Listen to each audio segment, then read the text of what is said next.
माता रानी को भेंट चढ़ाने के लिए नारियल की भेंट लेकर आया है। वो नारियल की भेंट में अपनी अरदास लगा माता रानी के चरणों में अर्पित करें। साथ में अपनी मन्नत भी, अपनी मुरादें भी मांग लें। जो भी आपकी मुरादें हैं नारियल में अपनी अरदास लगा माता रानी के चरणों में अर्पण करें।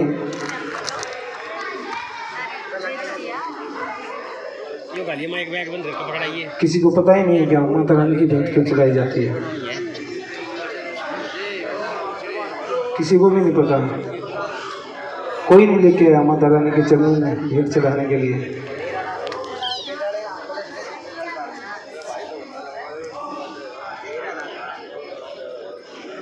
चलिए कोई बात नहीं।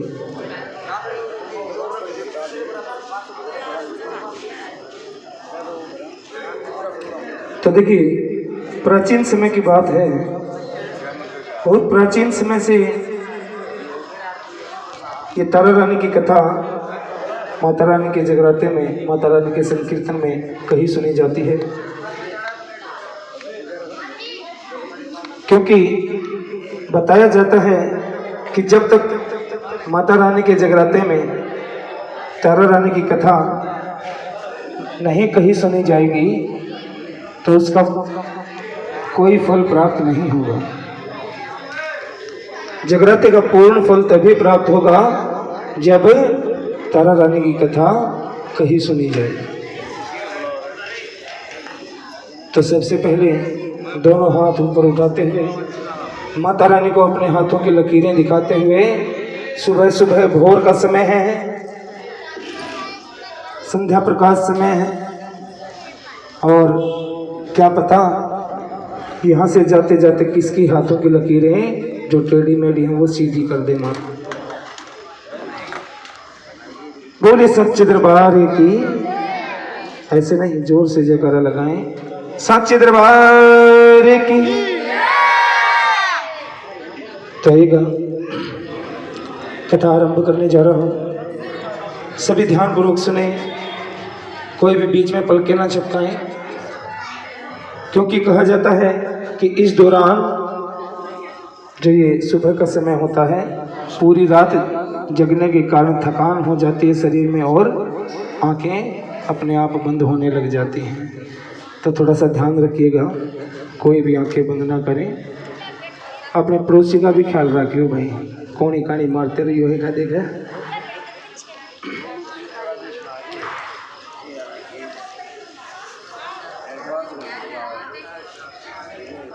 बहुत प्राचीन समय की बात, दो बहनें तारा और रुक्मण एक गरीब ब्राह्मण परिवार में जन्म लेती हैं। और दोनों बहनें माता रानी की कथा कहा सुना करती थी, एकादशी का व्रत किया करती थी। एक दिन दोनों बहनों ने व्रत किया और बड़ी बहन तारा ने छोटी बहन रुक्मण को प्रसाद लाने के लिए कुछ पैसे देकर बाजार भेज दिया। तो छोटी बहन रुक्मण बाजार पहुंच जाती है, जाकर देखती है कि वहां पर मांस के छोटे छोटे टुकड़े पक रहे होते हैं। वो प्रसाद स्वरूप उन्हीं को खरीद लेती है, कुछ वही खा लेती है और कुछ अपने पल्लू में बांधकर घर ले आती है। लाकर बड़ी बहन तारा को दिखाती है, कहती है कि देख बहन, आज मैं कितना स्वादिष्ट प्रसाद लेकर आई हूँ। जो ही तारा उन मांस के टुकड़ों को देखती है तो गुस्से में लाल पीली हो जाती हैं और छोटी बहन रुक्मण को श्राप दे डालती है कि जा नीच पापिन, आज एकादशी के दिन तूने मांसाहार किया, आज के दिन तो चावलों का भी निषेध होता है। जा अगला जन्म तेरा ऐसी योनि में हो जो कीड़े मकोड़े खाकर ही अपना जीवन यापन करे। बोलिए जय माता दी। हाथ उठाते हुए जय माता दी। और तत्पश्चात छोटी बहन रुक्मण बड़ी बहन तारा से पूछती है कि बहन, इस श्राप से मेरी मुक्ति कैसे होगी, इसका कोई उपाय तो बता के जाओ।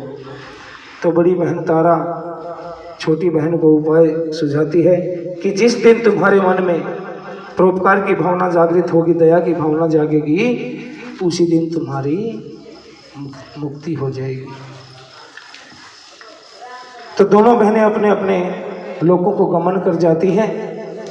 उधर बड़ी बहन तारा का अगला जन्म इंद्रलोक में एक अप्सरा के रूप में होता है और छोटी बहन रुक्मण इंद्रप्रस्थ नगर, जो कि पांडवों की राजधानी हुआ करता था, वह एक छिपकली के रूप में जन्म पाती है। बोलिए जय माता दी। वहाँ पांडवों ने अश्वमेध यज्ञ आयोजित कर रखा था। अश्वमेध यज्ञ में सम्मिलित होने के लिए सभी देवी देवताओं को निमंत्रण भेजा जाता है, सभी ऋषि मुनियों को बुलाया जाता है। तो दूत सभी को निमंत्रण देकर अंत में महर्षि दुर्वासा के पास पहुंच जाते हैं। जो ही महर्षि दुर्वासा के पास दूत पहुंचते हैं तो महर्षि दुर्वासा उनको देख क्रोधित हो जाते हैं और कहते हैं कि क्या मैं इतने नीच कुल से हूं जो तुम अंत में मेरे पास आए हो? जाओ पांडवों को कह देना कि महर्षि दुर्वासा इस यज्ञ में सम्मिलित नहीं होंगे, इस यज्ञ में नहीं पहुंचेंगे। तो दूत जाकर सारी बातें युधिष्ठिर को बताते हैं। तब युधिष्ठिर जी कहते हैं कि कोई बात नहीं, अगर अहंकारवश महर्षि दुर्वासा नहीं आना चाहते तो बेशक ना आए, क्या उनके बगैर हमारा ये यज्ञ संपूर्ण नहीं होगा? इतना कहकर यज्ञ आरंभ कर दिया जाता है। जो ही महर्षि दुर्वासा को ये पता लगता है कि यज्ञ आरंभ कर दिया गया है तो वो और भी ज्यादा क्रोधित हो जाते हैं और एक पक्षी का रूप धारण कर वनों में उड़ जाते हैं। वहां जाकर वो एक मरे हुए सांप को अपने पंजे में उठा लेते हैं और लाकर भंडार गृह में जो प्रसाद बांटने के लिए खीर का प्रसाद बनाया जा रहा था, उस खीर के भरे कढ़ाई में उस सांप को छोड़ देते हैं। बोलिए जय माता दी। लेकिन इस सारे घटनाक्रम को एक जीव देख रहा होता है, वो छिपकली जो दीवार पे बैठी इस सारे घटनाक्रम को देख रही होती है। तभी उसने मन ही मन ये निश्चय किया कि आज चाहे जो भी हो जाए, मैं ये खीर का प्रसाद किसी को भी खाने नहीं दूंगी, चाहे मुझे मेरे प्राण ही क्यों न देने पड़े। जैसे ही खीर का प्रसाद बांटने के लिए भंडार गृह से ले जाया जाने वाला था, उसी वक्त सभी के सामने उस छिपकली ने दीवार से छलांग लगा दी और खीर के कढ़ाई में कूदकर अपनी जान दे दी। तो सभी उसको कोसने लग जाते हैं कि जा नीच पापिन,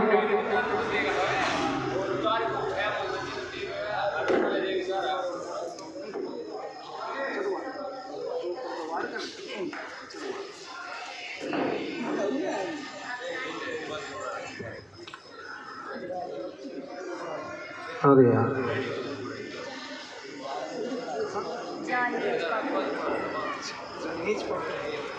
क्या बात है, बड़ी गौर से सुन रहे हैं बच्चे, लेकिन शायद बड़े नहीं सुन रहे हैं। और एक इनका चश्मे वालियाँ का घूंघटालियाँ का बेरा ही नहीं लगता, ये सोए हैं जाके। बोलिए जय माता दी। तो देखिए सभी उसको श्राप देते हैं कि जा नीच पापे, तूने आज प्रसाद को नष्ट किया है, तुझे इससे भी नीच योनि में जन्म मिलेगा। और इतना कहकर सैनिकों को आज्ञा दी जाती है कि इस खीर के भरे कढ़ाई को कहीं ऐसी जगह दफन करके आओ जहां कोई भी इसका सेवन ना कर सके, इसको ना खा सके। तत्पश्चात सैनिक उस खीर के भरी कढ़ाई को लेकर खेतों में चले जाते हैं। वहां जाकर एक गड्ढा खोदकर उस खीर के भरी कढ़ाई को उस गड्ढे के अंदर उंडेला जाता है। तो सबसे पहले क्या गिरता है? सबसे पहले वो छिपकली ऊपर थी, वो गड्ढे के अंदर जाती है और तत्पश्चात खीर उस छिपकली के ऊपर गिरती है और जो तलहट्टी में जो सांप छिपा बैठा था, मरा हुआ जो सांप छिपा रखा था, वो ऊपर आ जाता है। उसको देखते ही सभी सैनिक आश्चर्यचकित हो जाते हैं, स्तब्ध रह जाते हैं और दौड़ते हुए महाराज युधिष्ठिर के पास आते हैं और पांडवों को सारा हाल बताते हैं कि उस छिपकली ने तो हमारे प्राणों की रक्षा की है। तब जाकर सभी उस छिपकली को दुआएं देते हैं। और उधर राजा सप्रस के यहाँ उनकी बड़ी लड़की जन्म ले चुकी थी, जिसका नाम राजा सप्रस तारा रख देते हैं। उधर छिपकली को आशीर्वाद मिला कि जा, सभी योनियों में श्रेष्ठ मानव योनि में तुम्हारा जन्म हो। तो कुछ वर्ष उपरांत राजा सप्रस के घर ही छोटी लड़की जन्म लेती है। तो उसकी जन्म कुंडली राजा सप्रस पंडितों को दिखलाते हैं। तो पंडित लोग कहते हैं कि राजन, ये लड़की आपका दुर्भाग्य लेकर आपके महल में पैदा हुई है, आप इसे मरवा दीजिए, अन्यथा ये आपके कुल का सर्वनाश कर देगी। इतना सुनते ही राजा सप्रस अवाक रह जाते हैं और पंडितों से कहते हैं कि हे विप्रवर, मैं इतने बड़े पाप का भागी नहीं बन सकता। आप कोई ऐसा उपाय मेरे को सुझाएं, कोई ऐसी युक्ति बताएं जिससे सांप भी मर जाए और लाठी भी ना टूटे, कि इस लड़की से मेरा पीछा भी छूट जाए और मेरे ऊपर इसे मारने का दोष भी ना लगे। तो सभी सोच विचार कर राजा सप्रस को बताते हैं कि राजन, आप एक लकड़ी का संदूक बनवा लीजिए, उस लकड़ी के संदूक में इस लड़की को लिटा दीजिए, ऊपर हीरे मोती रतन आदि जड़कर इस लड़की को संदूक सहित नदी में प्रवाहित कर दीजिए। कोई ना कोई लालचवश इसको निकालेगा और इसका लालन पालन भी कर लेगा। तो राजा सप्रस ऐसा ही करते हैं, लड़की को एक संदूक में लिटाकर हीरे मोती रतन आदि जड़वाकर गंगा नदी में प्रवाहित कर दिया जाता है। उधर काशी नगरी में गंगा नदी के किनारे एक ब्राह्मण हर रोज संध्या तर्पण करने आता था। उसकी नज़र संदूक पर गिरी तो उसने पास में ही लकड़ी काट रहे एक भंगी को आवाज़ लगाई कि हे भाई, मेरा ये संदूक नदी में बह गया, तुम जरा इसे निकाल कर ला दो। तो भंगी कहता है कि विप्रवर, मैं आपको हमेशा से देखता आ रहा हूँ, आप कोई संदूक लेकर संध्या तर्पण करने तो नहीं आते हो। तो पंडित कहता है कि कोई बात नहीं भाई, तुम जरा इसे निकाल कर तो ले आओ। तो भंगी कहता है कि मेरे को क्या मिलेगा। तो पंडित कहता है जो इसके अंदर है वो तुम रख लेना, जो इसके बाहर वो मैं रख लूंगा। तो दोनों में वादा पक्का हो जाता है और भंगी उस संदूक को निकाल कर ले आता है। लाकर जो ही उस संदूक को खोला जाता है तो उसके अंदर से वो छोटी सी कन्या निकलती है। बोलिए जय माता दी। भंगी की कोई संतान नहीं थी, तो भंगी उसको तुरंत अपनी बाहों में उठा अपने सीने से लिपटा लेते हैं और दौड़ते हुए अपने घर पहुंच जाते हैं। जाकर अपनी धर्मपत्नी को सौंपते हुए कहते हैं कि लो, ये गंगा मैया का आशीर्वाद है, ये माता रानी की कृपा है जो तुम्हारी सुनी गोद को भर दिया। तो भंगी उस लड़की को ले अपने सीने से लगा लेते हैं, लेकिन सतनों से दूध नहीं उतरता। तो माता रानी को याद करती है कि हे माँ, आपने इस लड़की को मेरे को सौंप तो दिया, लेकिन इसका लालन पालन कैसे करूंगी मैं? इस छोटी सी नवजात बच्ची को कैसे दूध पिलाऊंगी? तो देखिए माता रानी के करने होते हैं, उस भंगी के सतनों से दूध की धारा फूट कर बह निकलती है। बोलिए जय माता दी। और उस छोटी सी बच्ची का लालन पालन वहीं होने लग जाता है। छोटी सी बच्ची का नाम रुक्मण रख दिया जाता है। क्या रखा जाता है? रुक्मण। दोनों लड़कियां चंद्रमा की कलाओं के समान बढ़ती हैं और कुछ वर्ष उपरांत शादी के लायक हो जाती हैं। तो राजा सप्रस बड़ी बेटी तारा का विवाह अयोध्या नगरी के राजा हरिश्चंद्र के साथ कर देते हैं। और उधर काशी नगरी से वो जो भंगी था वो भी अपनी बेटी का विवाह का अयोध्या नगरी में ही एक भंगी के साथ कर देते हैं। जो रुक्को की सास थी वो हमेशा महारानी तारामती के महल में झाड़ू पोंछा बर्तन मांजने का काम करने जाती थी। तो एक दिन अचानक उनकी तबीयत खराब हुई और उन्होंने रुक्को को महल भेज दिया।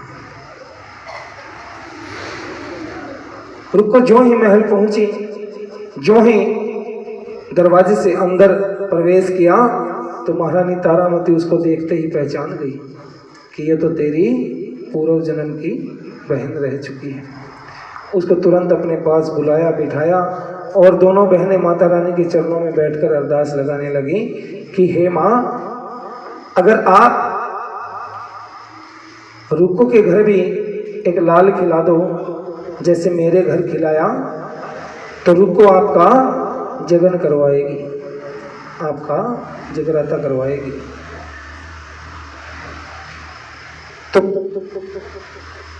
दोनों माता के चरणों में साष्टांग प्रणाम करती हैं और उठकर अपने काम में व्यस्त हो जाती हैं। कुछ वर्ष उपरांत रुक्को के घर लड़का पैदा होता है और जो ही रुक्को के घर लड़का पैदा होता है तो खुशी के चलते माता रानी का जगन करवाना भूल जाती है। जिस वक्त बच्चा 5 वर्ष का होता है तो उस बच्चे को माता निकलाती है। माता समझते हो ना सभी, फलवे वाली माता, जिसको डॉक्टरी इलाज में चेचक भी बोल देते हैं। तो उस रोग से बच्चा ग्रस्त हो जाता है और रुक्को हर जगह उस बच्चे को दिखाती है, वैद्य हकीमों के पास लेकर जाती है, लेकिन कोई स्थायी इलाज नहीं हो पाता। तो दौड़ती हुई महारानी तारामती के महल पहुंच जाती है। जाकर महारानी तारामती को सारा हाल बताती है। तो महारानी तारामती उसको याद दिलाती है कि बहन, तूने मेरी माता रानी का जगराता करने का वचन लिया था, तूने अरदास मानी थी कि माँ मैं तेरा जगन अवश्य करवाऊंगी। जैसे ही रुक्को को स्मरण आता है तो तुरंत माता रानी के चरणों में साष्टांग प्रणाम करती है, औंधे मुंह लेट जाती है और माता रानी से फिर से मिन्नतें करती है कि हे माँ, अगर मेरा बच्चा ठीक हो जाए तो मैं आपकी बार अवश्य आपका जगन करवाऊंगी।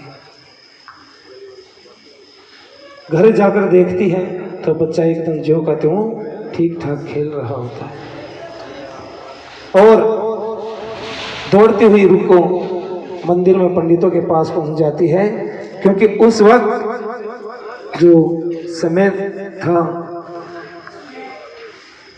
वो ऐसा समय था कि पंडित लोग ही विद्या का दान देते थे, पंडित लोग ही हवन फेरे जागरण वगैरह किया करते थे। तो रुक्को पंडितों को जाकर कहती है कि हे विप्रवर, आज आपको मेरे घर जगराता करने आना है। तो पंडित कहते हैं कि रुको, हम नीच जाति के घर जगराता करने नहीं जाते हैं, आप अपने नाम की दक्षिणा यही अर्पण करके जाओ तो हम आपके नाम का जगराता यही संपूर्ण कर देंगे। तभी रुक्को पंडितों को बताती है कि नहीं विप्रवर, आप अगर मेरे घर जागरण करने आए तो मैं आपकी दक्षिणा घर पे ही दूंगी, क्योंकि आज मेरे घर महारानी तारामती स्वयं इस जागरण में पधारेंगी। तो इन सारी बातों को राजा हरिश्चंद्र का एक नाई था जिसका नाम सयन था, वो सुन रहा होता है और वो जाकर राजा हरिश्चंद्र को सारी बातें बता देता है कि राजन, आज ऐसे ऐसे महारानी तारामती एक नीच जाति के घर जगराते में जाने वाली है। तब राजा हरिश्चंद्र उसी के दाढ़ी बनाने के औजार से अपनी उंगली में छोटा सा निशान लगा लेते हैं ताकि उसमें दर्द होता रहे और राजा हरिश्चंद्र को नींद ना आए। और बहाना बनाकर महारानी तारामती के कक्ष में पहुंच जाते हैं। जाकर कहते हैं कि महारानी, मेरे को नींद नहीं आ रही क्योंकि मेरी उंगली में दर्द है, तुम जरा मेरा सिर दबा दो ताकि मैं चैन से सो सकूं। तब महारानी तारामती उनके सिर को अपने घुटनों में रख धीरे धीरे उनके सिर में हाथ फेरती हैं और राजा को सुलाने की कोशिश करती हैं और मन ही मन माता रानी को याद करती है कि हे माँ, आज मुझे रुक्को के घर आपके जगराते में पहुंचना है, कैसे भी करके राजा को जल्दी से जल्द सुला दीजिए। तो माता रानी उनकी ये करुण पुकार सुनती हैं और स्वयं निद्रा स्वरूप राजा हरिश्चंद्र की आंखों में प्रवेश कर जाती हैं और राजा हरिश्चंद्र को नींद आ जाती है। जैसे ही राजा हरिश्चंद्र सो जाते हैं, महारानी तारामती बिस्तर से उठती हैं और सीधे महल के पीछे के दरवाजे से निकलकर रुक्को के घर जगराते में पहुंच जाती हैं। वहां जाकर महारानी तारामती दीप प्रज्वलित करती हैं और जगराता आरंभ करवाती हैं। जैसे ही दीप प्रज्वलित होता है तो राजा हरिश्चंद्र की आंखों में जो माता निद्रा स्वरूप समाई हुई थी वो निकलती है और ज्योति स्वरूप सीधे रुक्को के घर पहुंच जाती है। बोलिए जय माता दी, जय माता दी। ये देखियो भाई, पड़ोसियों को ऐसा सोवत नहीं है। और तत्पश्चात राजा हरिश्चंद्र की निद्रा भंग हो जाती है और वो भी अपनी तलवार उठा सीधे रुक्को के घर पहुंच जाते हैं। ड्योढ़ी पर जाकर पूरा जगराता देखते हैं और सुबह का समय हो चुका होता है। तो माता रानी की आरती के बाद प्रसाद बांटा जा रहा होता है और प्रसाद में क्या, जो भेंट चढ़ाई गई थी उसी के मांस के छोटे छोटे टुकड़े। क्योंकि कहा जाता है कि पहले जब भी माता रानी का कोई संकीर्तन होता था तो उसमें माता रानी को भेंट चढ़ाई जाती थी, बलि दी जाती थी और उसी बलि को प्रसाद स्वरूप सभी में वितरित किया जाता था। बोलिए जय माता दी। तो सभी भक्तों ने वो मांस के टुकड़ों का प्रसाद ग्रहण किया और महारानी तारामती ने भी उस प्रसाद को ग्रहण कर अपने पल्लू में गांठ मार ली। तो राजा हरिश्चंद्र ये सब दृश्य बाहर से देख रहे थे। जो ही महारानी तारामती उस प्रसाद की गांठ बांध रही होती हैं तो राजा हरिश्चंद्र तुरंत गुस्से में आग बबूला हो अपनी तलवार हाथ में ले सीधे अंदर प्रवेश कर जाते हैं और कहते हैं कि नीच पापिन, तुम ये कैसा दुष्कर्म कर रही हो, तुम मांस के टुकड़ों का सेवन करोगी। तब तारा कहती है कि राजन, मैंने कोई मांस के टुकड़े प्रसाद स्वरूप नहीं लिए, ये तो मेरी माता रानी का बाटे का प्रसाद है।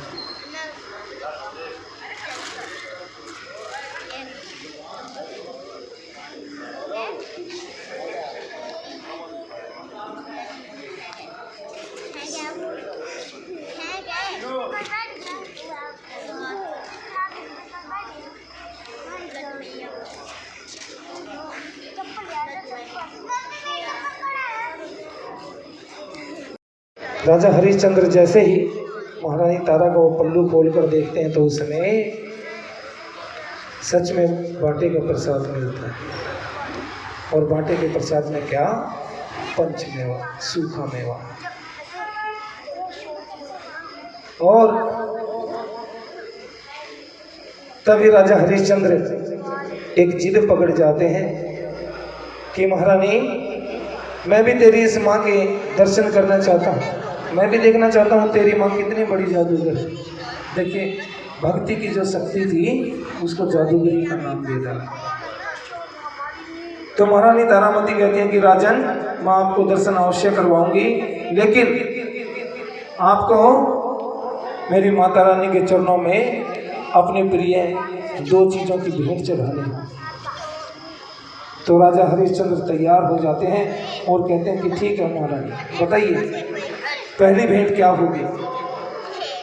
तो महारानी तारामती कहती है कि राजन, आपको सर्वप्रथम अपने नीले घोड़े की बलि देनी होगी। तो राजा हरिश्चंद्र इतना सुनते ही तुरंत अपना चंद्रहास खड्ग उठा लेते हैं और अपने नीले घोड़े की गर्दन धड़ से अलग कर देते हैं।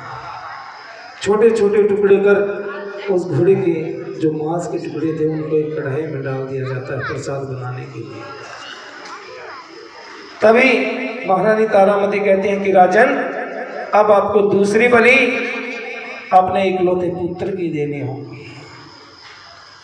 तो राजा हरिश्चंद्र क्रोधित हो जाते हैं और कहते हैं कि महारानी, ये तुम क्या नीच कार्य मेरे हाथों करवाने जा रहे हैं। क्या कभी आपने ये सुना है कि एक पिता ने अपने पुत्र की हत्या की और वो भी अपने हाथों।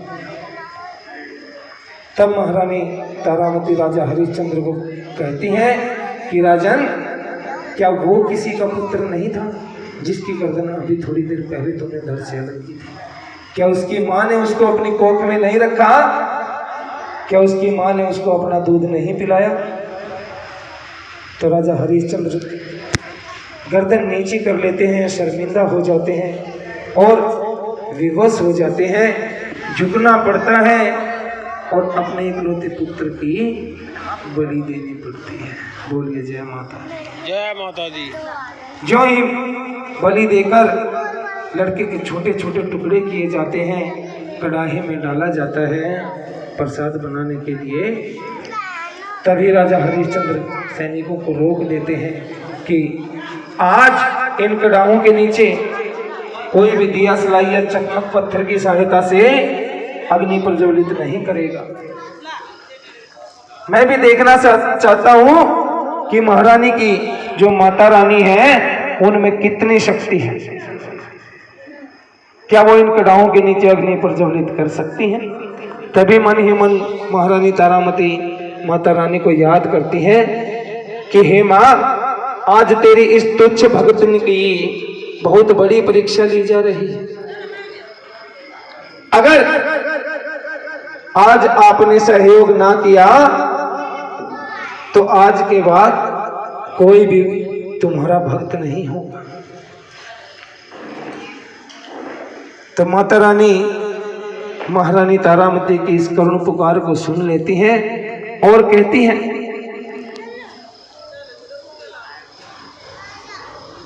कि ले बेटा, आज मैं दर्शन देने आई और विराट रूप में साक्षात राजा हरिश्चंद्र को दर्शन देने पहुंच जाती है। जैसे ही राजा हरिश्चंद्र माता रानी के विराट रूप के दर्शन करते हैं, औंधे मुंह गिर जाते हैं, क्योंकि उनके दर्शनों की जो शक्ति थी उसको वो सह नहीं पाते हैं। औंधे मुंह गिरे गिरे माता रानी को साष्टांग प्रणाम करते हैं और कहते हैं कि हे माँ, मैं नीच था, मैं पापी था, मैंने आपकी भक्ति की शक्ति को नहीं पहचाना। माँ, आप मेरे ऊपर कृपा दृष्टि करें। तभी माता रानी स्वयं राजा हरिश्चंद्र को उठाती हैं और कहती हैं कि मांग बेटा, कोई भी 2 वरदान मैं तुम्हें देने आई। तभी राजा हरिश्चंद्र वरदान स्वरूप अपने पुत्र और अपने नीले घोड़े को जो करते हो वापस मांग लेते हैं। तो माता रानी उनको तथास्तु कहे अंतर ध्यान हो जाती हैं। तभी राजा हरिश्चंद्र एक प्रण करते हैं कि आज और अभी से मैं ये प्रण लेता हूं कि अयोध्या नगरी में महारानी तारामती के नाम से माता रानी के भव्य मंदिर का निर्माण करवाएंगे। आज भी अगर कोई अयोध्या नगरी जाता है, श्री राम मंदिर भी बना हुआ है और बहुत प्राचीन महारानी तारामती के नाम से माता रानी का विशाल मंदिर का निर्माण वहाँ हो चुका है, जहाँ आपके बच्चों की अरदासें लगाई जाती हैं। अगर किसी का बच्चा पढ़ाई में नहीं चल रहा है, बीमार रहता है, तो वो अपने बच्चों की अरदास वहाँ जाकर लगा सकता है।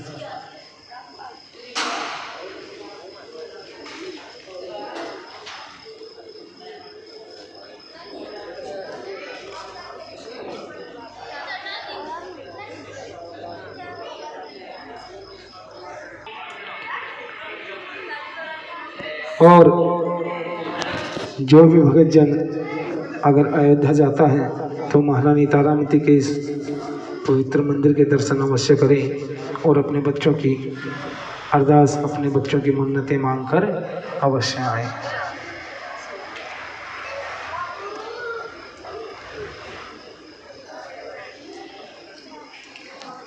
और सबसे जरूरी बात कि नारियल की भेंट क्यों चढ़ाई जाती है। एक बार ध्यानु भक्त अपनी मंडली को लेकर माता रानी के दर्शनों के लिए जा रही थी, तो दिल्ली में बादशाह अकबर राज किया करते थे। सन 1500 ईस्वी की बातें हैं ये। उस वक्त ध्यानु भक्त को बंदी बना लेते हैं, रोक लेते हैं और कहते हैं कि तुम किस राज्य पर चढ़ाई करने जा रहे हो, क्योंकि चारों तरफ तो मेरा राज्य फैला हुआ है। तभी ध्यानु भक्त कहते हैं कि राजन, मैं किसी राज्य पर चढ़ाई करने नहीं जा रहा हूं, मैं तो मेरी माता रानी के दर्शनों के लिए जा रहा हूं। तो कहते हैं कि ये इतनी बड़ी भीड़ लेकर, इतने सारे आदमी लेकर, तो कहते हैं कि ये सभी मेरी माता रानी के अनन्य भक्त हैं। तो बादशाह अकबर कहते हैं कि तुम्हारी माता रानी में ऐसी क्या शक्ति है, क्या तुम हमें कुछ दिखा सकते हो कि तुम्हारी माता रानी में शक्ति है। तो तुरंत ध्यानु भक्त अपनी गर्दन काटकर माता रानी के चरणों में अर्पण कर देते हैं। तो माता रानी अपने भक्त को इस हाल में नहीं देख सकती थी, तुरंत उनकी गर्दन वापस जोड़ देती है, फिर से काट देते हैं, माता रानी को फिर अर्पण कर देते हैं, माता रानी फिर जोड़ देती हैं। तो ये चमत्कार देख बादशाह अकबर भी अचंभित रहे और वो भी उनके साथ में एक सोने का छत्र लेकर माता रानी को चढ़ाने के लिए चल पड़े। लेकिन माता रानी ने उनका वो सोने का छत्र अस्वीकार कर दिया। आज भी माता रानी का छत्र वो वहीं पे गिरा हुआ है और कोई भी वैज्ञानिक ये पता नहीं लगा पाया कि वो सोने का है, चांदी का है, पीतल का, तांबे का, किस धातु का बना हुआ है, उसका पता ही नहीं लग पा रहा। उसी वक्त ध्यानु भक्त ने माता रानी से ये मिन्नत की थी कि हे माँ, आगे घोर कलयुग आने वाला है, आगे कोई भी आपका इतना बड़ा भक्त नहीं होगा जो अपने शीश का दान आपके चरणों में कर सके। आप कोई ऐसी युक्ति बनाइए जिससे किसी को अपने शीश का दान भी ना करना पड़े और आपको उसके शीश की भेंट भी स्वीकार हो। उसी वक्त माता रानी ने सभी को दर्शन देकर स्वयं ये बोला था कि जो भी भक्त मेरे को नारियल की भेंट चढ़ाएगा, मैं उसको उसके शीश की भेंट ही स्वीकार करूं। और उसी समय से ये परंपरा चली आ रही है, ये प्रथा चली आ रही है कि माता रानी को नारियल की भेंट चढ़ाई जाती है। आपने भी देखा होगा, नारियल की आंखें भी होती हैं, मुंह भी होता है, नाक भी होता है, और आप लोग क्या करते हो, उसको खाते हो, उसकी गिरी निकालने के लिए सबसे पहले क्या करते हो, चाकू से या पेंचकस से उसकी आंखों को फोड़ देते हो। लेकिन ऐसा नहीं करना चाहिए, आंखें नहीं फोड़नी चाहिए, क्योंकि वो भी किसी ना किसी का एकमात्र शीश ही है। अगर कोई आपकी आंखें फोड़े तो कितनी तकलीफ होगी, तो उसको पीछे से तोड़िए, गिरी निकालिए, आराम से खाइए मिल बांट के, ठीक, आंखें ना फोड़िए। तो आज इन दोनों कथाओं को यही विराम देते हैं।